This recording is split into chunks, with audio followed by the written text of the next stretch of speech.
नमो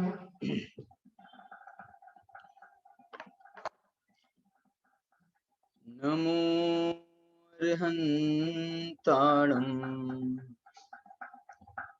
नमो सिद्धाणं नमो आयरीयाणम् नमो वज्झायाणम् नमो लोये सव्वसाहूणम्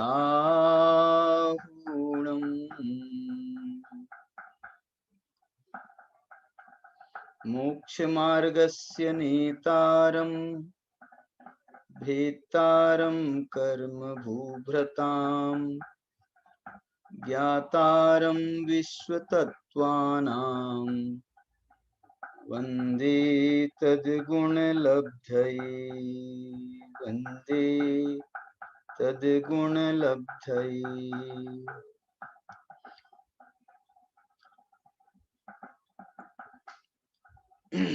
भाई साहब मनीष जी की तो आज थोड़ी सी तबीयत ही नरम हो गई है, इसलिए अभी थोड़ी देर तक तो उन्होंने कोशिश करी थी, लेकिन अभी 10 मिनट पहले ही उनकी सूचना आई थी कि वो बहुत ज्यादा उनको ये कुछ बैक पेन की तकलीफ है, उसके कारण से वो नहीं कर पाएंगे।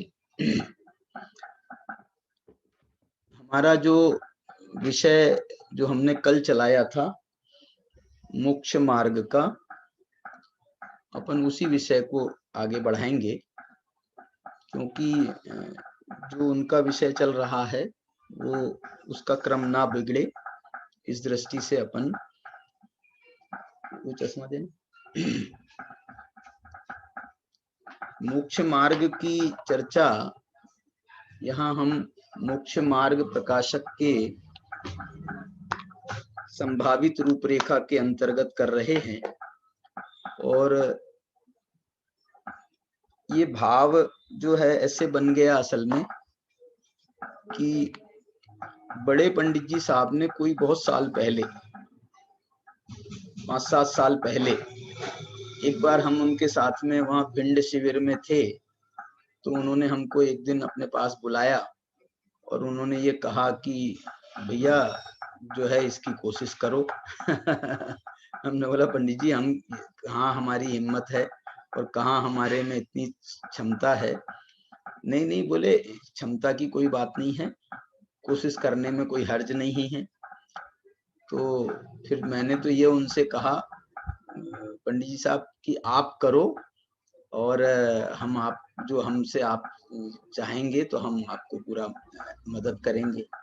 बोले नहीं नहीं हम नहीं करेंगे, हम तो पद्य रचना करने में तो फिर भी हम थोड़ी सी कोशिश कर लेते हैं, लेकिन गद्य रचना, टोडरमल जी ने तो मोक्ष प्रकाशक गद्य में लिखा है ना, इसलिए गद्य रचना करने में हमको थोड़ी सी उतना वो नहीं होता है, फ्लो नहीं आता है। फिर हमने उनसे ये कहा था कि पंडित जी आप कहते हैं तो हम करते तो जरूर हैं, कोशिश करता हूँ। और उन्होंने उसके लिए मार्गदर्शन किया कि देखो अपने को इसको बहुत सरल भाषा में प्रस्तुत करना है, टोडरमल जी की जैसी शैली थी वैसी ही शैली में हमको इसको प्रस्तुत करना चाहिए। इसमें कठिनाई जो है ना साहित्य लिखने में नहीं तो बहुत कठिनता आ जाती है, और वो फिर क्लिष्टता नहीं, जो फ्लो टोडरमल जी ने बनाया है तो वही फ्लो हमारा मेंटेन रहना चाहिए। तो उसके लिए हमें जो बुद्धि उपजी कि यदि अपन इन्हीं विषयों पर व्याख्यान करें तो व्याख्यान में हम कुछ नहीं तो हमारी शैली सरल होती ही है, हो ही जाती है। और इसी कारण से टोडरमल जी और जो विद्वानों की शैली रही है, जैसे सदासुख दास जी ने रत्नगण सावकाचार की वचनिका लिखी, समय सार की वचनिका जयचंद जी छावड़ा ने लिखी, टोडरमल जी की स्वयं की मोक्ष प्रकाशक की शैली वचनिका शैली है। तो ये वचनिका जो है ये उसका वही भाव है कि जैसे हम बोलते हैं, व्याख्यान करते हैं, वचनिका करना मतलब उसी की व्याख्या करना, इसका नाम जो है उसको सरलता से प्रस्तुत करना। तो इस दृष्टि से जो है ये हमने व्याख्यान करने का ही इसमें रूपक बनाया था। अब हमारे को तो 5-7 साल हो गए थे, फिर भी अभी जो है कौन से प्रसंग में मेरे को याद आ गया और जो है वो हमने प्लान बनाया। उसके मैं आपको बताऊं, उसी समय उनको जो है ये संदेश उन्होंने अभय कुमार जी को भी दिया था, अपने अभय कुमार जी देवलाली वालों को। तो अभय जी ने भी रत्नत्रय धर्म के नाम से उन्होंने इस मोक्ष मार्ग विषय पर ही व्याख्यान करना प्रारंभ किया। मेरे व्याख्यान कोई शायद 34-35 हो गए हैं और उनके व्याख्यान कोई 32, आज शायद 32वां नंबर का उनका व्याख्यान आया था। तो ऐसे जो हैं वो भी इसी विषय पे कर रहे हैं। तो मैंने तो कहा ये तो बहुत सोने में सुहागा हो गया कि जो है इसको मिला करके जो है कुछ काम किया जा सकता है। अब देखो इसका तो लेखनी में तो क्या होगा कितना होगा मालूम नहीं, लेकिन अपन इस पर व्याख्यान करने का तो मैंने भी मन बनाया है।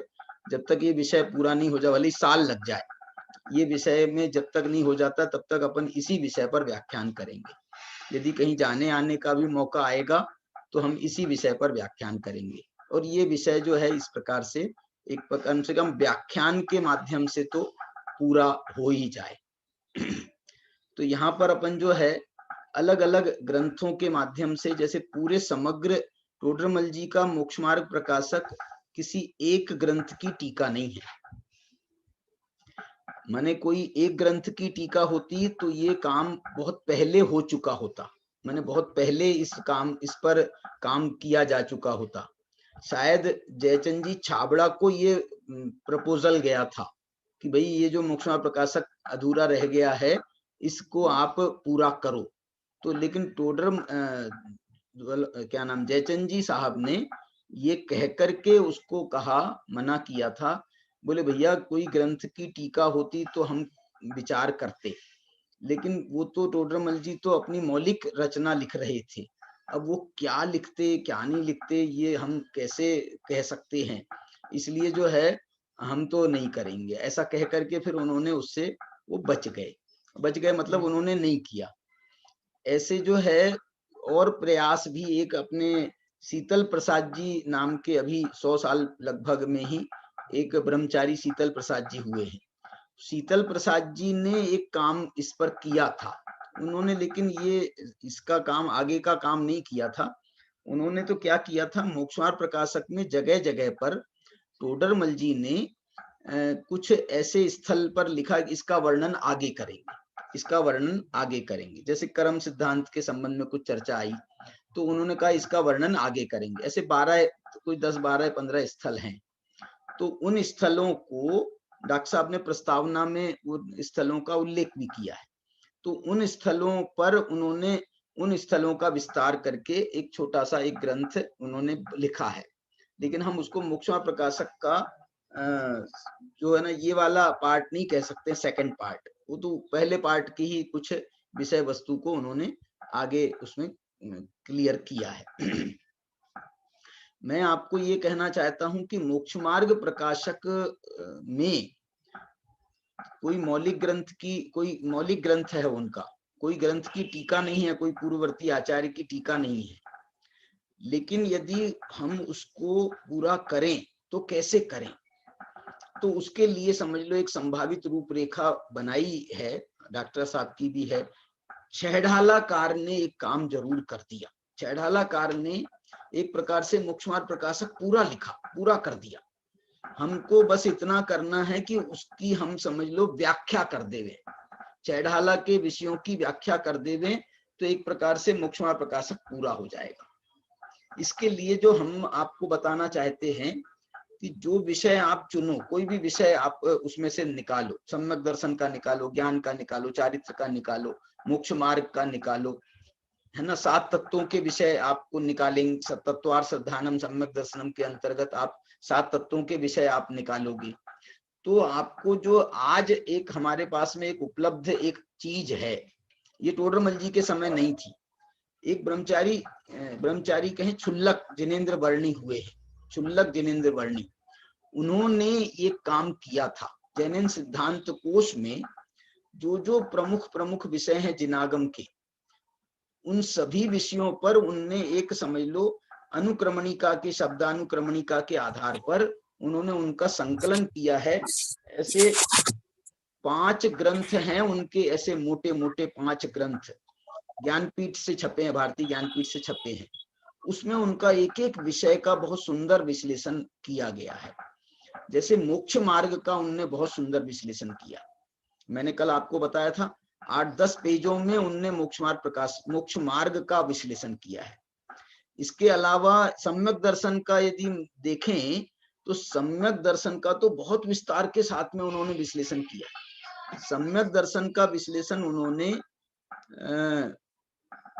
50 पेजों में किया, 50 पेजों में सम्यक दर्शन विषय का तो बहुत मैंने उनका मन रमा है। और जिनाग, इसका अर्थ ये है कि जिनागम में भी सम्यक दर्शन विषय पर जितना लिखा गया है इतना शायद ही किसी विषय पर लिखा गया हो। सम्यक चारित्र के विषय में तो विस्तार अपने आप में बहुत है, बहुत विस्तार है, अनुव्रतों का विस्तार करें, महाव्रतों का विस्तार, लेकिन सम्यक दर्शन विषय में इतना विस्तार नहीं है। लेकिन फिर भी सम्यक दर्शन विषय में जिनागम में बहुत लिखा गया है। और उसका कारण ही ये है कि ये सम्यक दर्शन जो है मोक्ष महल की प्रथम सीढ़ी, याबिन ज्ञान चरित्रा सम्यकता न लहे, सो दर्शन धारो भव्य पवित्रा। कि ये हे भव्य जीवों, मोक्ष महल की ये प्रथम सीढ़ी है। याबिन ज्ञान चरित्रा सम्यकता न लहे, इसके बिना जो है ज्ञान और चारित्र सम्यकता को प्राप्त नहीं होते। ज्ञान चरित्रा सम्यकता न लहे, सो क्या है, धारो भव्य पवित्र। इसलिए इस सम्यक दर्शन को, हे भव्य जीव, तुम इस पवित्र सम्यक दर्शन को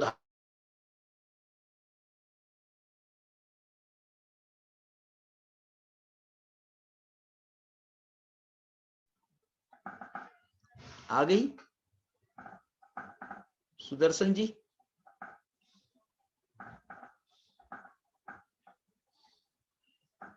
हेलो हेलो सुदर्शन जी, आवाज आ रही है? आवाज आ रही है सुदर्शन जी?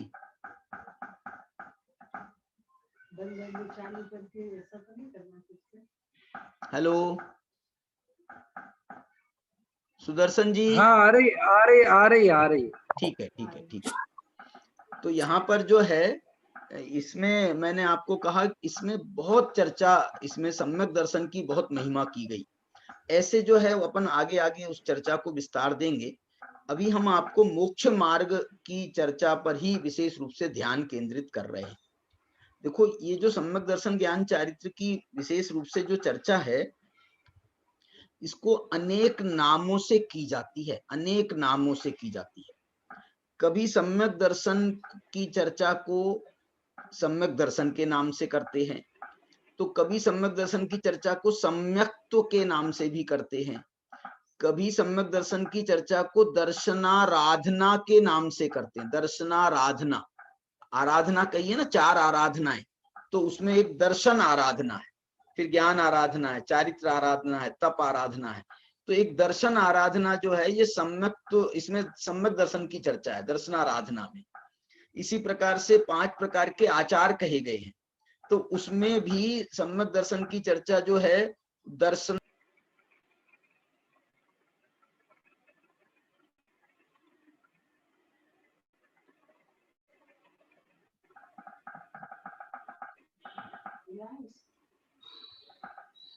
ये बार बार जा रहा है, डिस्टर्ब हो रहा है। आ गई आवाज? हाँ जी, आ गई ना आवाज? हाँ, आ रही है, थोड़ी कट रही भी आ भी रही है। ठीक है, हाँ, आ रही है। देखते हैं, कोशिश करते हैं।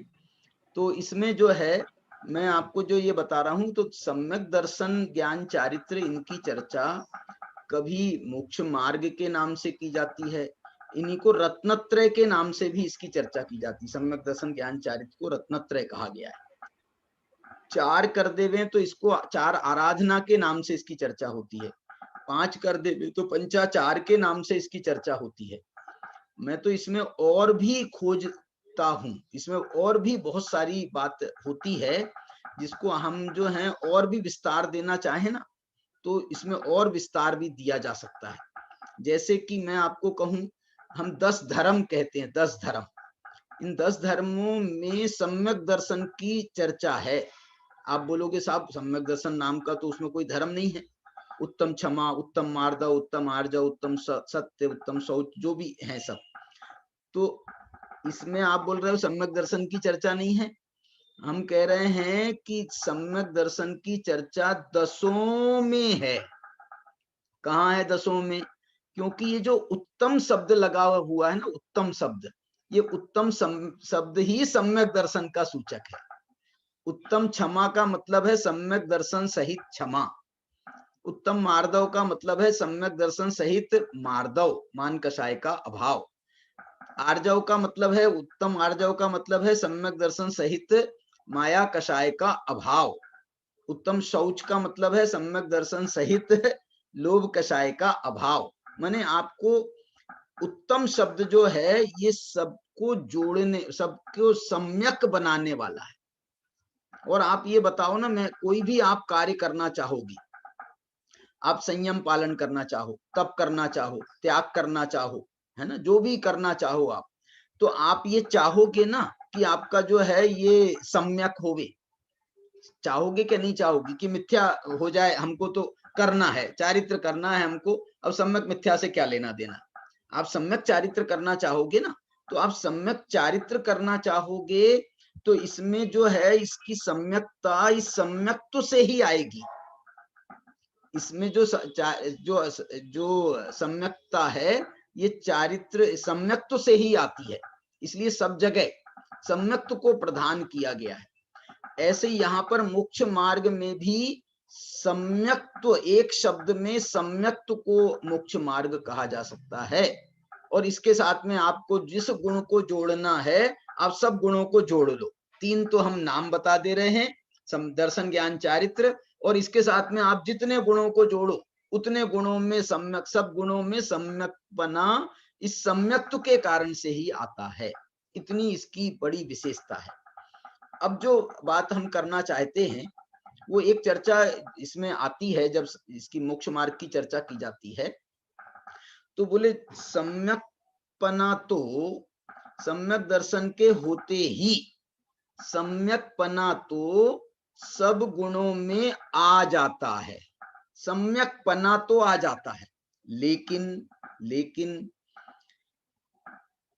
सब गुणों की पूर्णता, सब गुणों की पूर्णता वो अपने अपने समय में आती है। वो जो है सब गुणों में पूर्णता, जैसे चौथे गुण स्थान में सम्यक तो चालू हो गया तो वो तो अनंत गुणों में सम्यक्त्व का अंश चला गया। लेकिन आपका और श्रद्धान की दृष्टि से हम देखें तो श्रद्धान जो है वो चौथे गुण स्थान में भी पूर्ण सम्यक्त्व हो जाता है। छायिक सम्यक्त्व भी हो जाता है, छायिक सम्यक्त्व भी चौथे गुण स्थान में हो जाता है। इसलिए जो है वो चौथा गुण स्थान जो है वो श्रद्धा की दृष्टि से तो पूर्णता करने में समर्थ है, लेकिन चौथा गुण स्थान ज्ञान को पूर्ण करने में समर्थ नहीं है। मतलब वो मति ज्ञान सम्यक कर देगा, श्रुत ज्ञान सम्यक कर देगा, अवधि ज्ञान को भी सम्यक कर देगा। 3 गुण ज्ञान हो सकते हैं चौथे गुण स्थान में। लेकिन इसके बाद में मनः पर्यय ज्ञान, ये तो छठे सातवें गुण स्थान वर्ती मुनिराज को ही मनः पर्यय ज्ञान की उत्पत्ति होती है। इसलिए वो मनः पर्यय ज्ञान को तो वो छठे सातवें गुण स्थान में, केवल ज्ञान, 5वां ज्ञान केवल ज्ञान है, वो केवल ज्ञान कब होगा? वो केवल ज्ञान तो 13वें गुण स्थान में जाकर के होगा, 13वें गुण स्थान में जाकर के होगा। तो वो जो है ना केवल ज्ञान की पूर्णता केवल ज्ञान पर मानी गई है, इसलिए वो पूर्णता की दृष्टि से उसको 13वां गुण स्थान चाहिए।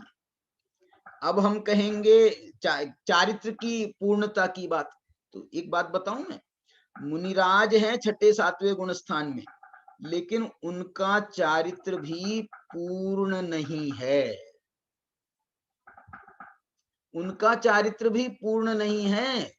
उनको चारित्र के लिए उनको भी जैसे छठे सातवें गुण स्थान में जो चारित्र है वो उनका 3 कसाय चौकड़ी के अभाव वाला चारित्र है, 3 कसाय चौकड़ी के अभाव वाला चारित्र है।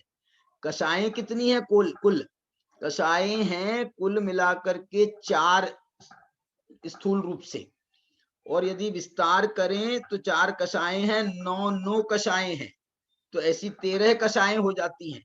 और इनका और अनंतानुबंधी आदि के भेद से भेद किया जाए तो 4 कषायों के 16 भेद हो जाते हैं। अनंतानुबंधी क्रोधमान माया लोभ, अप्रत्याख्यानावरण क्रोधमान माया लोभ, प्रत्याख्यानावरण क्रोधमान माया लोभ, संजुलन क्रोधमान माया लोभ, इसके 16 भेद हो जाते हैं। और 9 कषाएं, तो इनको मिलाकर के कुल 25 कषाएं हो जाती हैं। और एक विवक्षा दूसरी, यदि भाव दीपिकाकार ने एक विवक्षा बताई है, दीपचंद जी शाह कासलीवाल ने, उन्होंने तो ये 9 कषायों को भी अनंतानुबंधी आदि के 4 भेदों से उनने विभाजित किया है। तो उनके हिसाब से तो 9 चौके 36 ये भेद बन गए, और ये 4 चौके 16 ये भेद बन गए, तो 16 और 36 मिलाकर के 52 भेद हो जाते हैं कषायों के। तो अब ये जब सारी 52 कषायों का नाश होगा ना, 52 कषायों का नाश होगा, तब जाकर के चारित्र पूरा होगा। और ये चारित्र मालूम कौन से गुणस्थान में होता है पूरा? ये चारित्र होता है पूर्णता की अपेक्षा 12वें गुणस्थान में। यद्यपि 11वें गुणस्थान में भी यथाख्यात चारित्र माना गया है, वो है पूर्ण चारित्र। यद्यपि है वो भी 11वें गुणस्थान वाला भी, लेकिन वो 11वें गुणस्थान में जीव रहता कितनी देर है? 11वें गुणस्थान में रहने का जो काल है, मालूम कितना काल है? बहुत कम काल, माने एक श्वास में 18 बार जन्म मरण होता है ना, जैसे, तो इसका काल 2 जन्म मरण के बराबर है। एक श्वास के आप 18 भेद करो तो 2 भेदों के बराबर इसका, 2 क्षुद्र भवों के बराबर 11वें गुणस्थान का काल माना गया। इतनी सी देर के लिए 11वां गुणस्थान होगा, और वो 11वें गुणस्थान से फिर नीचे उतरना चालू हो जाएगा। इसलिए जो है वो उसको भी कैसे पूर्ण कह देवे हम, 11वें गुणस्थान को भी, इसलिए 12वें गुणस्थान में ही पूर्णता मानते हैं। और वो 12वें गुणस्थान की पूर्णता जो है फिर 13वें में ले जाती है। तो 12वें गुणस्थान में यथाख्यात चारित्र हुआ, परम यथाख्यात चारित्र हुआ। लेकिन एक विवक्षा ऐसा कहती है कि ये चारित्र की पूर्णता, देखो ये मोक्ष मार्ग की पूर्णता से इसको ये जुड़ी हुई है, और मोक्ष मार्ग की पूर्णता मोक्ष में जाकर के होती है। इसलिए मोक्ष जब तक नहीं होगा जीव को, तब तक मोक्ष मार्ग ही है। तो 14वें गुणस्थान में भी मोक्ष मार्ग माना गया है, 14वें गुणस्थान में भी मोक्ष मार्ग माना गया है। इसलिए इसको जो है एक अपेक्षा से चारित्र की पूर्णता वो 14वें गुणस्थान के अंत में होती है, और उसके बाद में मोक्ष में जीव चला जाता है। तो उस बात को यहाँ पर जो है मैं आपको राजवार्तिक के एक प्रकरण से आपको ये पढ़ाना चाहता हूँ। आपके पास में ग्रंथ नहीं है, लेकिन मैं इसको आपको यहाँ से मैं पढ़ता हूँ, आप सुनना ध्यान से। आप ग्रंथ यदि आपके पास में राजवार्तिक हो तो आप देखना। इसमें ये प्रसंग, इसकी हेडिंग ये दी है कि तीनों की पूर्णता युगपत नहीं होती। देखो, सम्यक दर्शन ज्ञान चारित्र तीनों युगपत होते हैं, लेकिन अपूर्ण रूप से। सम्यक दर्शन हो गया तो ज्ञान भी सम्यक हो गया, चारित्र भी सम्यक हो, इतना बस, इतना मात्र। लेकिन पूर्णता जो है वो पूर्णता के लिए तो अलग अलग अवस्थाएं हैं। उसके संबंध में राजवार्तिककार अकलंक देव कैसे क्या कह रहे हैं आप देखो, सुनो।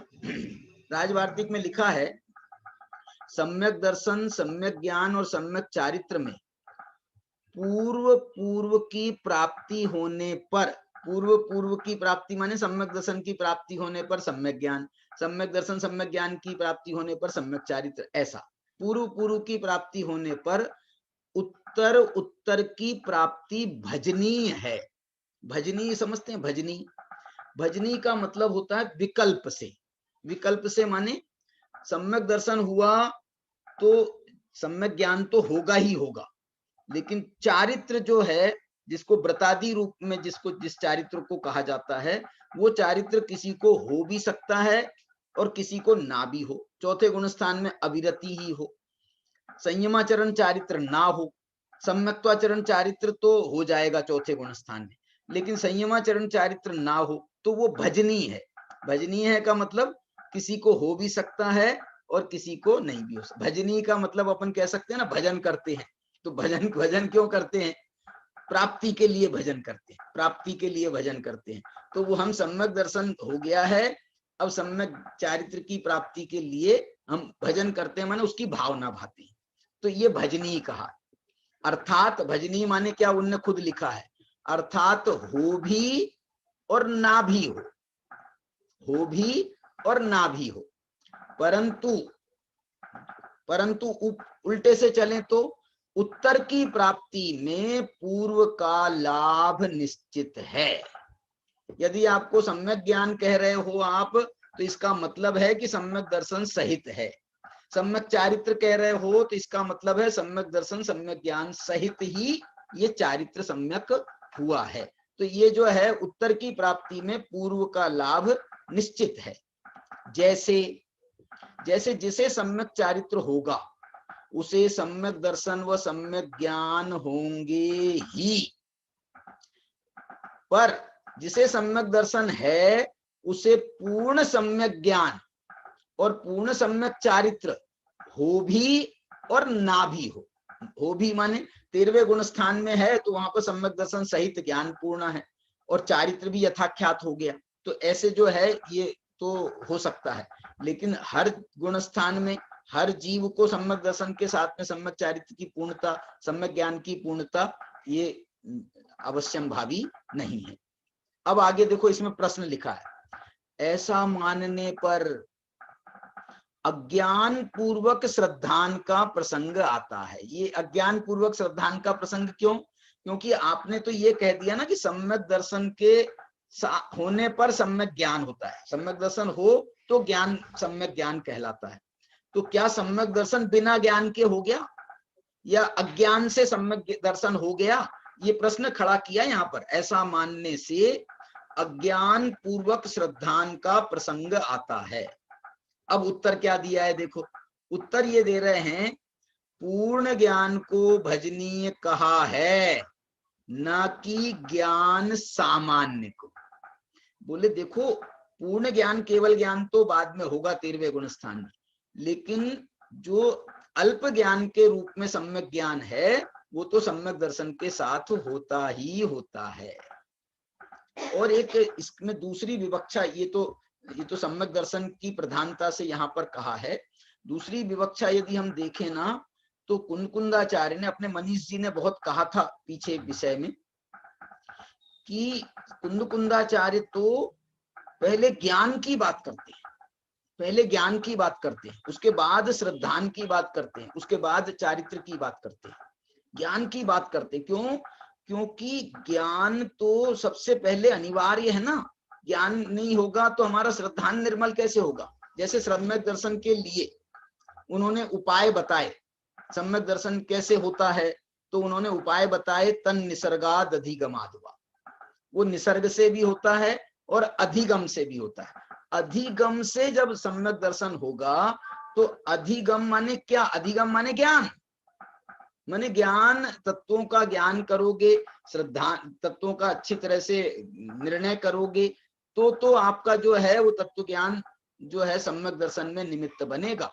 इसलिए ये जो तत्व ज्ञान है इसका सम्यक दर्शन के बिना भले ही ये सम्यक ज्ञान संज्ञा नहीं पा रहा है, लेकिन ये सम्यक दर्शन के लिए ये तत्व ज्ञान का होना अनिवार्य है। कल मैंने आपको एक गाथा पढ़ के सुनाई थी, शायद कल मैंने आपको नहीं सुनाई थी, सुबह के समय सेशन में सुनाई थी।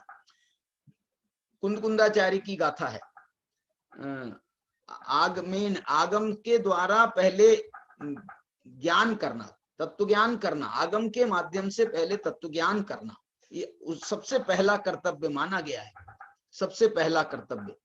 और दूसरा मैं आपको बताऊं, जैसे समय सार में 17-18 नंबर की गाथा है, पूज्य गुरुदेव श्री के इस पर बहुत अच्छे व्याख्यान है। नैरोबी गए थे ना, नैरोबी जब पंच कल्याणक में, तो वहां तो इनके 17-18 नंबर की गाथा पर प्रवचन हुए थे, और वहां पर जो है वो वीडियो रिकॉर्डिंग का एक समझ लो पहला प्रयोग हुआ था तो उनका वहां पर जो है इस पर प्रवचन हुआ, बहुत बढ़िया। तो ये बताना मैं चाहता हूं कि उनके वीडियो प्रवचन उपलब्ध भी हैं, तो वो गाथा ये कहती है, क्या कहती है, देखो क्या कह रही है 17-18 नंबर की गाथा। जह नाम को विपुरी सो रायाणम जानी ऊन सद हदी, तो तम अनुचर दिपुनो अथथियोपयतेन। क्या लिख रहे हो, उनने उदाहरण दिया 17 नंबर की गाथा में, उदाहरण दिया, राजा का उदाहरण दिया। और उसके बाद में 18 नंबर की गाथा में उन्होंने सिद्धांत बताया, एवं ही जीव राया, इसी प्रकार से जो जीव रूपी राजा है, राजा का उदाहरण दिया है। उधर राजा का भी जैसे हमको ज्ञान पूर्वक श्रद्धान होता है, आचरण होता है, ऐसे ही जीव राया का भी पहले तुम ज्ञान करो, फिर श्रद्धान करो और फिर चारित्र आचरण करो। उनकी गाथा देखो, जह नाम को भी पुरुषो, जैसे कोई नाम का कोई पुरुष, रायाणम राजा को, जानियून सद्दहति जानकर श्रद्धा करे।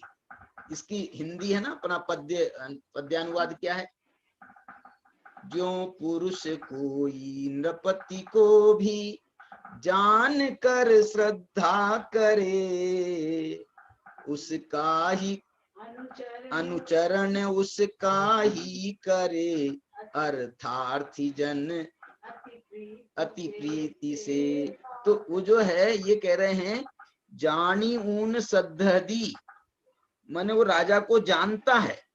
और इसकी टीका अमृतचंद्राचार्य ने लिखी ना, तो उन्होंने तो इसको और थोड़ा सा इसको एक्सप्लोर किया, इसको मैंने इसको और विस्तार दिया इसमें। और विस्तार देते हुए उन्होंने लिखा इसमें कि क्या लिखते हैं वो, कि राजा को जानता है। पहले कोई पुरुष जो है राजा को जानता है, अर्थार्थी था वो, उसको पैसा चाहिए था, धन चाहिए था, तो उसने राजा को जानता है कि ये राजा है और इनके पास में बहुत धन है, खूब धन है इनके पास में, इनके पास में धन की कोई कमी नहीं है। ऐसा इतना ऐसा जान करके वो राजा जो है, राजा को जानता है कि ये धनपति हैं, ये खूब इनके पास में धन है। तो जब ये जानता है तो उसको ये विश्वास होता है कि ये मेरे को धन दे सकते हैं। देखो, जाना उसने और फिर उसके बाद में विश्वास होता है कि ये मुझे धन दे सकते हैं, बशर्ते अब देखो आगे उनका ही क्या क्या, क्या लिखा था, जह नाम को भी पुरुषो रायाणम जानियून सद्धहदी, तो तम अनुचरति पुनः। तो फिर वो उन राजा का अनुचरण करता है, पीछे पीछे पीछे पीछे पीछे पीछे। तो राजा जो है पीछे पीछे जाएगा तो कुछ ना कुछ तो वो खुश हो ही जाएगा, एक आध बार उनकी सेवा करेगा। जी सर बोलिए, मेरे लिए आज्ञा, मुझे लिए, तू तेरे लिए क्या आज्ञा दे, तू बता तू क्या चाहता, क्यों मेरे पीछे क्यों पड़ा है। तो वो जो है जब ऐसा होता है तो फिर वो अपनी मन की बात कहता है कि राजा साहब, मेरे गांव में एक छोटा सा जो है, मेरे पास में कुछ जगह नहीं है, मेरे पास में कोई आय का साधन नहीं है, वहां पर एक जो है ना जगह पड़ी हुई है, वो किसी के कब्जे में नहीं है, लेकिन वो तो जब किसी के कब्जे में नहीं है तो वो तो राजशाही के कब्जे में है। तो आप यदि मेरे को वो जमीन का टुकड़ा दे दो तो मेरा जो है काम हो जाए। तो राजा साहब तो प्रसन्न थे ही उसकी चर्या से, तो उनने उसको पट्टा उसके नाम कर दिया। तो ये जो है ऐसे ही एवं ही जीव राया, एवं ही जीव राया, नादवो तहय सद्दहे दवो। इसी प्रकार से जीव रूपी राजा को भी जानना चाहिए, तहय सद्दहे दब्बो, और उसके बाद उनका श्रद्धान करना चाहिए। अनुचरी दब्बो या पुनो, इसी प्रकार अनुचरण करना चाहिए। वो कौन था, वो तो अर्थार्थी था, धनार्थी था। और ये कैसा है, मुख्य कामेण, मोक्ष की यदि कामना है तो तुझे जीव राजा को जानो, उसका श्रद्धान करो, उसका अनुचरण करो। तो ये जो है ना, मैं ये कहना चाहता हूं, ये ज्ञान से भी प्रारंभ किया जाता है। तो इन्होंने इसका जवाब इन्होंने भी ऐसे ही दिया राजवार्तिक में। उन्होंने क्या जवाब दिया, बोले देखो श्रद्धान के बाद में, श्रद्धान पूर्ण ज्ञान तो भजनी है, पर पूर्ण ज्ञान तो आगामी काल में होगा, लेकिन हमने पूर्ण ज्ञान का निषेध किया है सम्यक दर्शन के साथ में, न कि ज्ञान सामान्य का। माने सामान्य ज्ञान, मति ज्ञान, श्रुत ज्ञान, अवधि ज्ञान, इनका निषेध तो सम्यक दर्शन के साथ में नहीं है, इनका निषेध तो नहीं है ना। इसलिए ये तो हो सकते हैं इस प्रकार से ज्ञान। अब आगे क्या लिख रहे हैं देखो, ज्ञान की पूर्णता, ज्ञान की पूर्णता श्रुत केवली और केवली के होती है। देखो तो सही क्या बात कही है, माने केवली को तो कहा ही उनने ज्ञान की पूर्णता, इसके साथ में वो उन्होंने श्रुत केवली को भी जोड़ा है इसमें। ये देखो, ये जो है संस्कृत में लिखा है, संपूर्ण द्वादशांग चतुर्दश पूर्व लक्षणम श्रुतम केवलम च भजनीयम उक्तम। माने सम्यक दर्शन के होने पर, सम्यक दर्शन के होने पर ये पूर्ण श्रुत ज्ञान और पूर्ण केवल ज्ञान, ये जो है ये भजनीय है। भजनीय है का मतलब ये हो भी सकते हैं और नहीं भी हो सकते हैं। इसलिए ज्ञान की पूर्णता तो श्रुत ज्ञान की पूर्णता श्रुत केवली को, और ज्ञान की पूर्णता जो है केवली को होती है। आगे लिख रहे हैं वो, सम्यक दर्शन होने पर पूर्ण द्वादशांग और चतुर्दश पूर्व रूप श्रुत ज्ञान और केवल ज्ञान हो ही जाएगा, सम्यक दर्शन के साथ में हो ही जाएगा, यह नियम नहीं है। इसी तरह ये ज्ञान के जैसा इसी तरह चारित्र भी समझ लेना चाहिए। क्या समझ लेना चाहिए कि सम्यक दर्शन के होने पर देश चारित्र, सकल चारित्र या यथाख्यात चारित्र या संयता संयत को सकल व यथाख्यात, मैंने ये जो है भजनीय है। मैंने सम्यक दर्शन के होने पर देश चारित्र भजनीय है, मैंने उसको चौथे गुण स्थान में हो गया सम्यक दर्शन, और पांचवें गुण स्थान में होगा देश चारित्र। तो देश चारित्र के लिए उसको पांचवें गुण स्थान का भी पुरुषार्थ करना होगा, पांचवें गुण स्थान का पुरुषार्थ करना होगा, तब जाकर के उसको सम्यक दर्शन के साथ में वो देश चारित्र होगा। इसके बाद में सकल चारित्र करना होगा तो तीन कसाय चौकड़ी का अभाव करना होगा। इसी और यथाख्यात चारित्र करना है तो सम्यक दर्शन के साथ उसको चारों कसाय चौकड़ी का अभाव करना होगा। ऐसी इसके साथ में कहानी है। और ये कहना चाहते हैं, यदि कोई जीव पहले संयता संयत है, संयता संयत है माने पंचम गुण स्थान में है, तो पंचम गुण स्थान में है तो देश चारित्र तो है उसको, लेकिन सकल चारित्र भजनीय है। जैसे सम्यक दृष्टि को ये सब भजनीय कहला रहे हैं, ऐसी पंचम गुण स्थान वाले को भी आगे के गुण स्थानों के जो लाभ हैं वो भजनीय है। तो इस प्रकार से उन्होंने संयता संयत को सकल व यथाख्यात चारित्र, और छठे से 10वें गुण स्थान वर्ती साधु को, देखो मुनिराज को भी, मुनिराज के पास में चारित्र है, लेकिन अभी कौन सा चारित्र है बताओ? चारित्र 5 प्रकार का माना गया है, सामायिक, छेदोपस्थापना, परिहार विशुद्धि, सूक्ष्म सांप्राय और यथाख्यात। ये जो 5 चारित्र में सभी चारित्र छठे सातवें गुण स्थान में नहीं हो जाते। छठे गुण स्थान में पहले तो सबसे पहले उत्पन्न होने वाला चारित्र है सामायिक चारित्र, जिसको 7वें गुण स्थान में वो उत्पन्न होता है। जब वो 7वें गुण स्थान में प्रवेश करता है तो उसका सामायिक चारित्र कहलाता है। लेकिन जब 7वें से वो छठे में आता है तो उसका छेदोपस्थापना चारित्र का क्रम चालू हो जाता है, छेदोपस्थापना चारित्र का क्रम चालू हो जाता है। अब बस 2 ही चारित्र हैं छठे सातवें गुण स्थान में, 2 नहीं, ज्यादा भी हो, और तीसरा भी हो सकता है जिसका नाम है परिहार विशुद्धि। लेकिन ये परिहार विशुद्धि चारित्र सब मुनियों को नहीं होता है। सब मुनि जो हैं वो तो बस 2 ही चारित्र में झूलते हैं, सामायिक में और छेदोपस्थापना में। लेकिन ये जो परिहार विशुद्धि चारित्र है, इसकी एक अलग उसकी कहानी है मतलब उसके लिए एक बहुत बड़ा एक विशेषज्ञता है ये चारित्र की, और वो जो है जो उसके विशेषज्ञ होते हैं उनको ही वो परिहार विशुद्धि नाम का चारित्र होता है। तो ये परिहार विशुद्धि नाम का चारित्र भी भजनीय हुआ, सबको नहीं होता है। इसी प्रकार से आप आगे का देखोगे सूक्ष्म सांप्राय नाम का चारित्र, तो वो तो 10वें गुण स्थान में होगा। इसके बाद में आप यथाख्यात चारित्र कहोगे तो वो 11वें 12वें 13वें 14वें उन गुण स्थानों में होगा। इसलिए जो है इनको भजनीय कहा जाता है। ये भजनीय शब्द की कहानी चल रही है। अथवा अथवा अब ये दूसरे एंगल से भी कह रहे हैं, छायिक सम्यक दर्शन हो जाने पर, छायिक सम्यक दर्शन हो जाने पर छायिक सम्यक ज्ञान भजनीय है। छायिक सम्यक दर्शन हुआ तो अब छायिक ज्ञान जो है वो आगे जाकर के होगा। अथवा सम्यक दर्शन सम्यक ज्ञान में से किसी एक या दोनों के प्राप्त हो जाने पर पूर्ण चारित्र, पूर्ण चारित्र माने देखो छायिक सम्यक दर्शन हो गया, छायिक सम्यक ज्ञान हो गया, आचार्य कह रहे हैं अभी इनको चारित्र पूर्ण नहीं हुआ। क्या कह रहे, किनका, अरहंत भगवान का भी चारित्र पूर्ण नहीं हुआ। क्यों, क्योंकि वो चारित्र के लिए अयोगी गुणस्थान की बात है, अयोगी गुणस्थान होना चाहिए, और अयोगी गुणस्थान होने पर ही ये चारित्र पूर्ण चारित्र कहलाता है।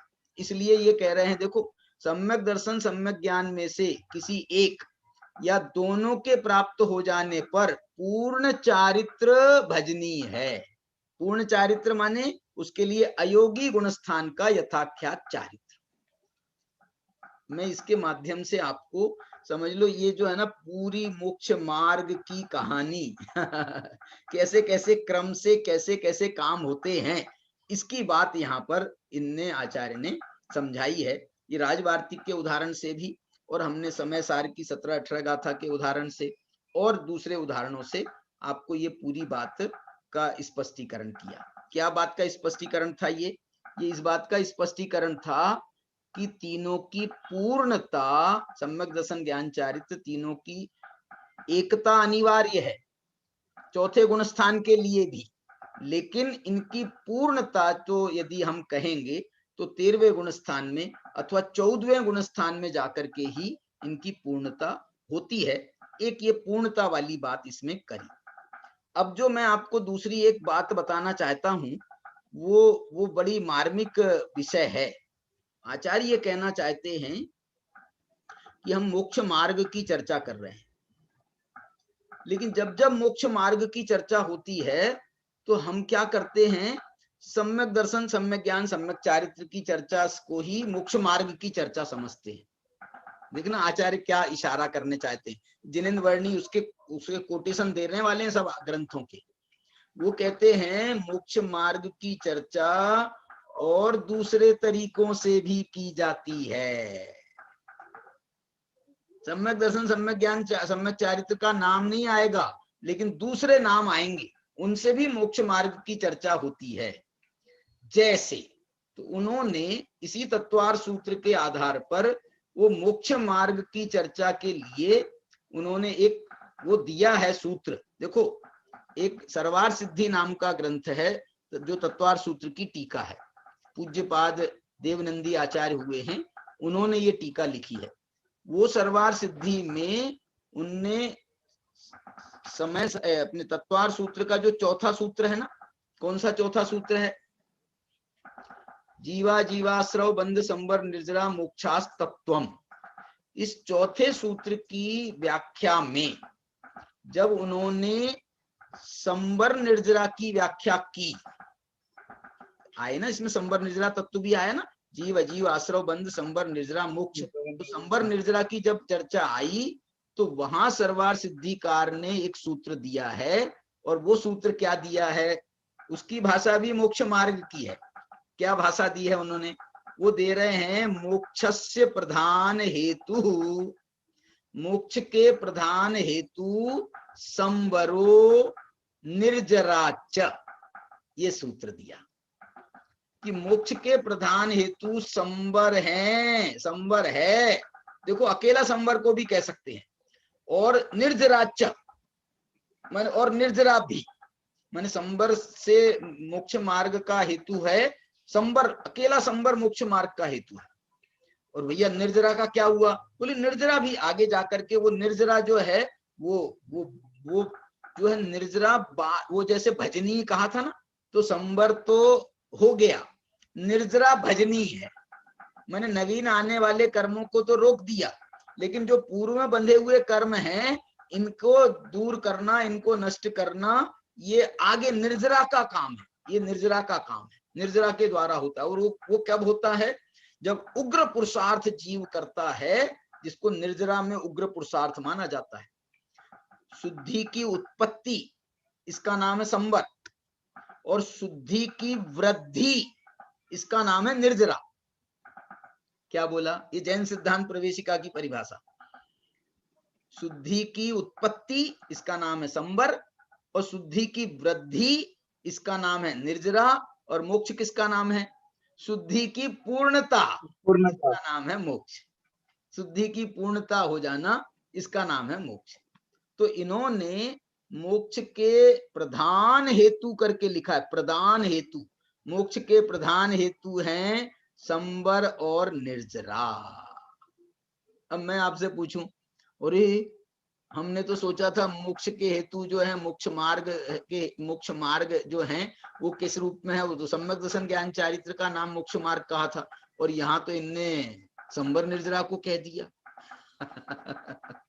अब इसमें जो है ना, आपको ये दोनों वचन है अपने पास में, एक संवर निर्जरा वाला वचन है मोक्ष का मार्ग बताने वाला, और एक सम्यक दर्शन ज्ञान चारित्र को मोक्ष का मार्ग बताने वाला वचन है। तो हमारा ये कर्तव्य है कि ऐसा नहीं कि हम जो है ना बोले साहब वो सर्वार सिद्धि के हिसाब से संवर निर्जरा है और तत्वार सूत्र के हिसाब से सम्यक दर्शन ज्ञान चारित्राणी मोक्ष मार्ग है।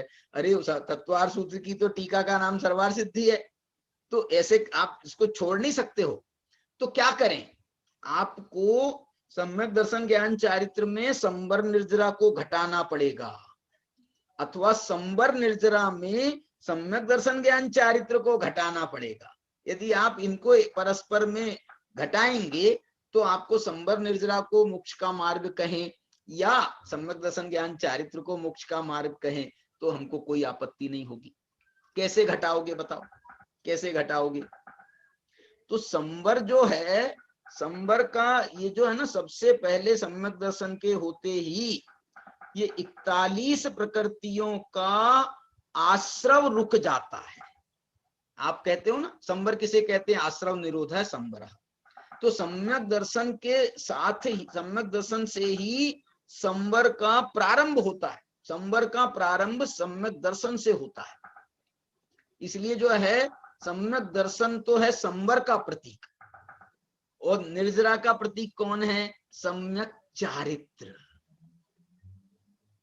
सम्यक चारित्र ये जो है निर्जरा का प्रतीक है, तपसा निर्जरा जिसको अपन कहते हैं। माने चारित्र में भी विशेष उग्रता, वो सामान्य चारित्र तो वो भी संवर का कारण है, लेकिन विशेष उग्र चारित्र जो है वो निर्जरा का हेतु बनता है।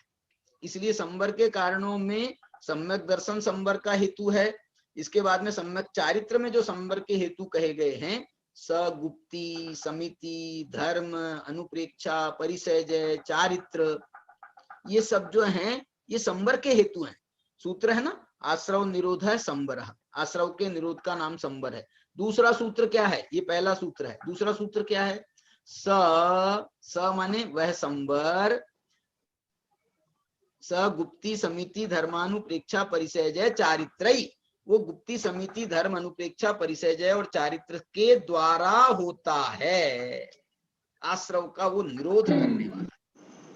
और निर्जरा करने के लिए जब उग्र पुरुषार्थ किया जाता है तो वो जो है ना नए आने वालों को रोकता है। वो तो संवर ने रोक दिया था। अब ये जो है, जो गड़े, जिसको अपन बोलते हैं ना गड़े मुर्दे उखाड़ना माने जो बंधे हुए कर्म हैं उनको भी निकाल निकाल करके फेंकना, इसका नाम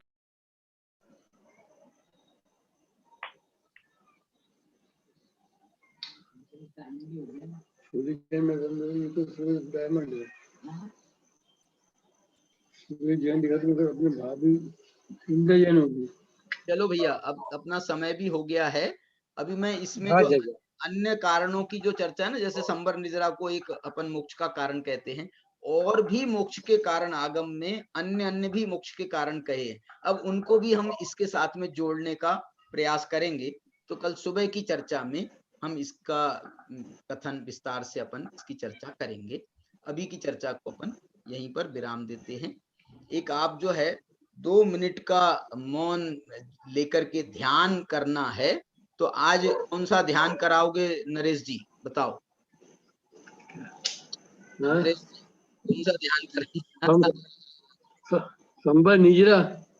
तंबर निर्जरा का वो जो 17-18 नंबर की गाथा कही थी ना, जह नाम को रायाणम जानी मून सद्दहदी, उसमें जो दूसरी गाथा है, एवं ही जीव राया, एवं ही जीव राया नादब्बो तह सद्द हे दब्बो अनुचरी दब्बो, जीव राजा को जानकर, जीव राजा को, जीवराज को यो जान ना और श्रद्ध ना इस उसको सेवा करनी का करना सेवा, तो उससे जो है मोक्ष की प्राप्ति होगी।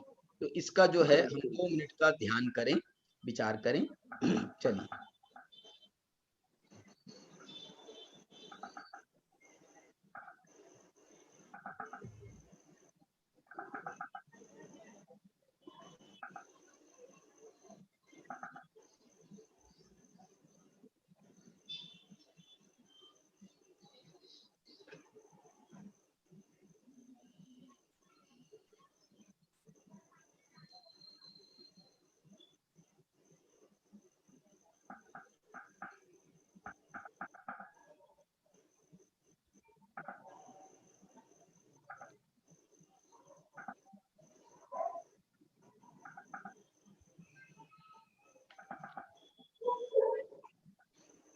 दिनवाणी में अपन जो अभी स्तुति पाठ कर रहे हैं, इसके 2 छंद पढ़ेंगे। नमो देवी वागेश्वरी जैन वाणी, अकोपा अमाना अदम्भा अलूभा, श्रुत ज्ञान रूपी मति ज्ञान शोभा, महापावनी भावना भव्यमानी, नमो देवी वागेश्वरी जय नवानी, अतीता अजीता सदा निर्विकारा, विषय वाटिका खंडनी खड्गधारा, पुरा पाप विक्षेप करता कृपाणी, नमो देवी वागेश्वरी जैन वाणी। चलिए, जावाणी के ज्ञान ते जिनवानी तुझे ज्ञान ते लोकालो, सूझे लोकालो, सोवाणी मस्तक नमो सदा देत हूँ दो। 9 बार नमोकार मंत्र का स्मरण करें।